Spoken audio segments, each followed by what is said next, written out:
موت نافرمانی کی حالت میں کہیں نہ آ جائے تمہیں.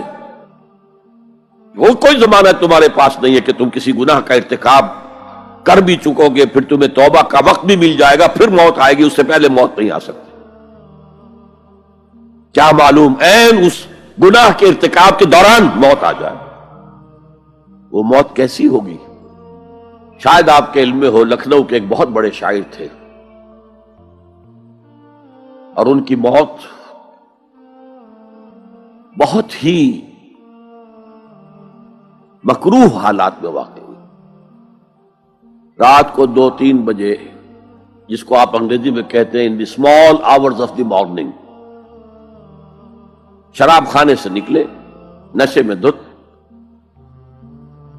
چکر آیا، گرے، اور ساتھ ہی بدرو جا رہی تھی گندی نالی، اس میں گر گئے، وہاں سے لاش برآمد. کیسی موت ہے یہ؟ نافرمانی کی حالت میں موت آئی ہے، شراب کے نشے کی حالت میں موت آئی ہے. اور کیا یہ ممکن نہیں ہے کہ کوئی شخص بدکاری کا ارتکاب کر رہا اور عین اسی فعل کے دوران موت آ جائے؟ اچھا، اب اگر آپ نے طے کر لیا نہیں مروں گا مگر حالت فرما برداری میں، تو اس کی ایک ہی شکل ہے، کوئی لمحہ بھی نافرمانی میں بسر نہ ہو، مبادا اسی لمحے موت آ جائے. ہر لمحے کا پہرا دیجئے، ہر ساعت کی پوری حفاظت کیجئے، کہیں نافرمانی کا کوئی ارتکاب نہ ہو اور عین اس حالت میں کہیں موت نہ آ جائے. میں وہ حدیث آپ کو سنا چکا ہوں، لا یزنی الزانی حین یزنی وہو مومن. کوئی زانی حالت ایمان میں زنا نہیں کرتا، جب وہ زنا کر رہا ہوتا ایمان اس کے دل سے نکل کر اوپر سر پر منڈلاتا رہتا. کوئی چور حالت ایمان میں چوری نہیں کرتا، ولا یسرق السارق حین یسرق وہو مومن. کوئی شرابی حالت ایمان میں شراب نہیں پی سکتا، ولا یشرب الخمر حین یشرب وہو مومن. اگر ایمان بھی ہو دل میں اور یہ حرکات بھی ہو رہی ہو تو وہ ایمان 2 پیسے کا نہیں، 2 ٹکے کا نہیں. کیا اس ایمان کی قیمت ہے؟ کیا قدر و قیمت ہے اس کی؟ اب اگر عین اسی حالت کے اندر موت آ گئی تو یہ تو خلو ایمان ہے، ایمان کا خالی ہو جانا ہے. یہ ہے وہ بات جو کہی گئی. اب یہ اسلام اور تقوی، ان دونوں کو یہاں نوٹ کر لیجئے. یا ایھا الذین آمنوا اتقوا اللہ حق تقاتہ ولا تموتن الا وانتم مسلمون. اے ایمان کے دعوے دارو، اللہ کا تقوی اختیار کرو جتنا کہ اس کے تقوی کا حق ہے، اور دیکھنا موت نہ آنے پائے مگر فرما برداری کی حالت میں. اب یہ اینٹیں اگر پختہ ہو گئی ہیں، ہم نے جہاد کے مختلف مراحل ان پر غور کیا تھا. پہلا مرحلہ کیا تھا؟ نفس امارہ کے خلاف جہاد، شیطان اور اس کی ذریت سلبی و مانوی کے خلاف جہاد، بگڑے ہوئے معاشرے کے جو پریشرز ہیں ان کے خلاف جہاد. یہ 3 جہاد کر کے کما حقہ فرض کیجئے کہ اب آپ تقوی اور فرما برداری کی روش پر راسخ ہو گئے، قائم ہو گئے. اب اگلا قدم کیا ہے؟ اب ان اینٹوں سے فصیل بنانی ہے. اینٹیں تو مضبوط ہو گئی، پوری طرح پک گئی، پختہ ہو گئی. وہ جو اقبال کہتا ہے کہ خام ہے جب تک تو ہے مٹی کا ایک انبار تو، اور پختہ ہو جائے تو ہے شمشیر بے زنہار تو. اور جس سے اکبر الہ آبادی نے بھی کہا ہے، اس سے بھی بہتر انداز میں کہا ہے، تو خاک میں مل اور آگ میں جل، جب خشت بنے تب کام چلے. ان خام دلوں کے عنصر پر بنیاد نہ رکھ، تعمیر نہ کر.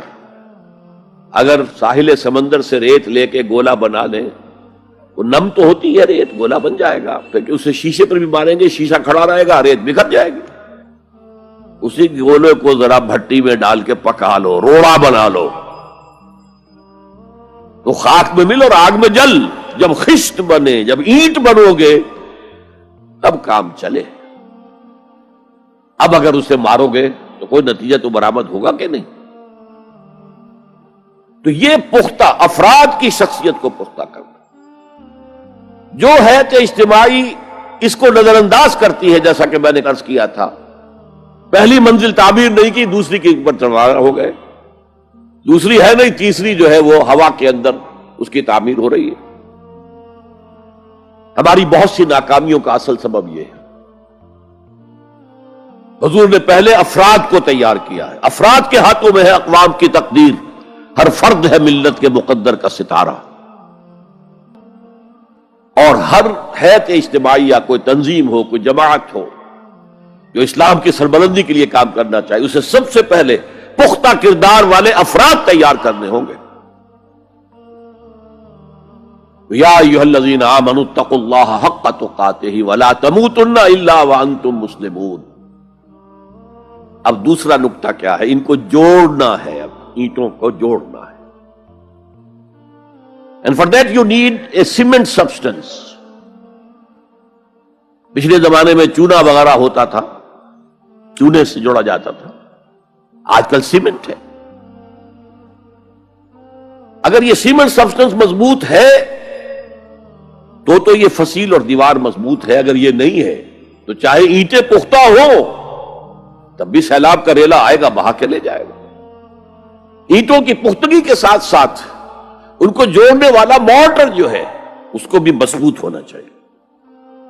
اس لیے دوسرا نقطہ، یہ سہ نکاتی لائحہ عمل، 3 نکاتی لائحہ عمل۔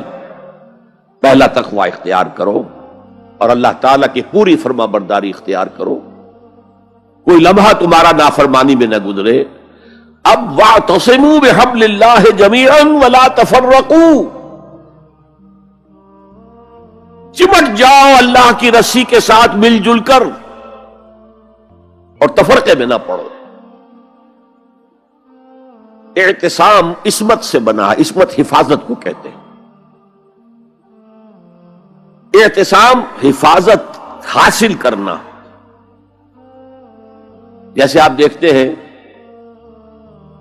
کہ کسی بچے کو اگر کوئی خوف لاحق ہو جائے، کوئی ڈرائے، وہ آئے گا، دوڑے گا ماں کی گود میں آ کر ماں سے چمٹ جائے گا۔ وہ یہ سمجھتا ہے اپنے چھوٹے سے ذہن کے مطابق میں قلعے میں آ گیا ہوں۔ یہ دوسری بات ہے کہ کوئی سفاک انسان، جیسے فسادات ہوتے ہیں یا جیسا کچھ سن 47 میں ہوا تھا، کوئی سفاک بھیڑیا صفت انسان آئے، بچے کو کھینچے ماں کی گود سے، اچھالے اور کسی نیزے میں پرو لے۔ لیکن بچہ یہ سمجھتا ہے کہ میں آ گیا ہوں، پناہ میں آ گیا ہوں، قلعے میں آ گیا ہوں۔ تو یہ ہے اعتصام۔ اور عجیب بات یہ ہے کہ جو اس سورہ مبارکہ کی جو ہم نے شروع کی ہے آیات، وہاں سے ایک آیت پہلے جو ہے 10ویں رکوع کی آخری آیت، وَمَن يَعْتَصِم بِاللَّهِ فَقَدْ هُدِيَ إِلَىٰ صِرَاطٍ مُسْتَقِيمٍ۔ یہاں حبل اللہ نہیں ہے، جو اللہ کے ساتھ چمٹ جائے تو اس کی ہدایت تو ہو گئی صراط مستقیم کی طرف، اللہ سے جڑ جاؤ۔ سورہ حج کی آخری آیت کے بھی آخری الفاظ یہی ہیں، وَاعْتَصِمُوا بِاللَّهِ فَأَقِیمُوا الصَّلَاةَ وَآتُوا الزَّکَاةَ وَاعْتَصِمُوا بِاللَّهِ۔ وہ تمہارا پشت پناہ ہے، وہ مولاکم فنعم المولا ونعم النصیر، کیا ہی اچھا ہے وہ مولا، پشت پناہ، مددگار، حمایتی، کیا ہی اچھا ہے وہ مدد کرنے والا۔ تو وہاں پر بھی واعتصموا باللہ، وہی لفظ یہاں آیا، ومن یعتصم باللہ فقد ہدی الی صراط مستقیم۔ اب یہاں سوال پیدا ہوتا ہے وہ حبل اللہ کون سی ہے؟ اب اصول یہ سامنے رکھیے کہ قرآن مجید میں اگر محسوس ہو کہ کسی جگہ پر کوئی ابہام ہے، اجمال ہے، کہیں وضاحت کی ضرورت ہے، تو یہ حق ہی نہیں فرض ہے محمد الرسول اللہ صلی اللہ علیہ وسلم کا کہ اس کو بیان کریں، واضح کریں، تبیین کریں۔ انزلنا الیک الذکر لتبین للناس ما نزل الیہم، اے نبی ہم نے آپ کی طرف یہ الذکر اس لیے نازل کیا ہے کہ آپ لوگوں کے لیے واضح کریں وہ شے جو ان کے لیے نازل کی گئی، ان کی طرف بھیجی گئی۔ آج ایک عظیم ترین فتنہ ہمارے ہاں جو ہے وہ انکار حدیث کا ہے۔ وہ گویا کہ حضور کو یہ حق ہی دینے کو تیار نہیں۔ کہ قرآن مجید کی آیات کی توضیح کریں، تبیین کریں، جہاں کہیں کوئی سوال پیدا ہو اس کا جواب دیں. لیکن یہ جان لیجئے یہ حضور کا صرف حق نہیں، فرض ہے. مجھے ایک بڑا تلخ تجربہ ہوا تھا لاہور میں 1973 میں، وہ جو عالمی کانفرنس ہوئی تھی لاہور میں، دنیا کے تمام مسلمان ملکوں کے سربراہ وہاں جمع تھے. تو اس زمانے میں اس آیت کا بڑا چرچا تھا، اخبارات میں بھی بڑے بڑے اشتہار شائع ہو رہے لوگوں کی طرف سے، وَاعْتَصِمُوا بِحَبْلِ اللَّهِ جَمِيعًا وَلَا تَفَرَّقُوا. رکشاؤں کے پیچھے بھی بینر لگے ہوئے ہیں، ٹیکسیوں کے پیچھے بینر لگے ہوئے ہیں، وَاعْتَصِمُوا بِحَبْلِ اللَّهِ جَمِيعًا، بینر آویزاں ہیں سڑکوں پر جا بجا. لیکن میں ایک پریس میں گیا کہ جہاں میری ایک کتاب چھپ رہی تھی اور تاخیر ہو رہی تھی، تو میں ذرا ان سے کہنے گیا جلدی کرو. وہاں ایک صاحب آئے ہوئے تھے اور بدقسمتی سے آزاد کشمیر، جو ہمارے ہاں آزاد کشمیر کہلاتا ہے، آپ کے ہاں وہ مقبوضہ کشمیر کہلائے گا، اس کے وہ محکمہ جو انفارمیشن ڈپارٹمنٹ کے سیکرٹری تھے، اہم تھے. ان کا یہ کیا رہا؟ یہ لا یعنی کلام ہے، بے معنی کلام ہے. فَاعْتَصِمُوا بِحَبْلِ اللَّهِ جَمِيعًا، کہاں ہے وہ رسی؟ کس کو رسی؟ کون سی رسی کو پکڑوں؟ بہت صدمہ ہوا، لیکن کیا کیا جائے؟ وہ اصل میں کمیونسٹ ذہن کے تھے. اب اس لیے وہ اللہ کے رسول نے واضح کیا ہے کہ حبل اللہ کون سی ہے. میں وہ حدیث آپ کو سنا چکا ہوں، حضرت علی رضی اللہ تعالی عنہ سے جو مروی ہے، نبی اکرم صلی اللہ علیہ وسلم، ترمذی شریف اور دارمی یا بیہقی میں موجود ہے. تو اس میں یہ الفاظ میں هو حبل اللہ المتین وهو الذکر الحکیم وهو الصراط المستقیم. حضرت علی فرماتے یہ ہے کہ میں نے سنا حضور نے ارشاد فرمایا ان قریب ایک بہت بڑا فتنہ رونما ہوگا، انہا ستکون فتنۃ. میں نے سوال کیا مل مخرج منہا یا رسول اللہ، اے اللہ کے رسول فرمائیے اس سے نکلنے کا راستہ کون سا ہوگا، مخرج کون سا ہوگا، ایگزٹ کون سا ہوگا. یا آپ کے ہالز میں جہاں ایگزٹ لکھا ہوا ہوتا ہے سرخ سی بتیوں کے ساتھ، عرب ممالک میں مخرج لکھتے ہیں اس کو، نکلنے کی جگہ، بھاگنے کی جگہ. اگر کہیں دھواں بڑھ جائے، کہیں آگ لگ جائے تو بھاگو ان روشنیوں کی طرف، ان دروازوں کی طرف، وہ کھل جائیں گے. تو جب حضور نے فرمایا کہ انہا ستکون فتنۃ، تو حضرت علی کہتے میں نے پوچھا بل مخرج منہا یا رسول اللہ، فرمایا کتاب اللہ، فتنوں سے بچانے والی اور فتنوں سے نکالنے والی شے صرف کتاب اللہ ہے. فیہ خبر ما قبلکم و نبأ ما بعدکم و حکم ما بینکم، اس میں تم سے پہلے جو اقوام تھی ان کی خبریں موجود ہیں، تمہارے بعد آنے والی جو چیزیں ہیں ان واقعات کا تذکرہ موجود ہے، اور تمہارے درمیان جو اختلافات بھی رونما ہو سکتے ہیں ان سب کا حل موجود ہے.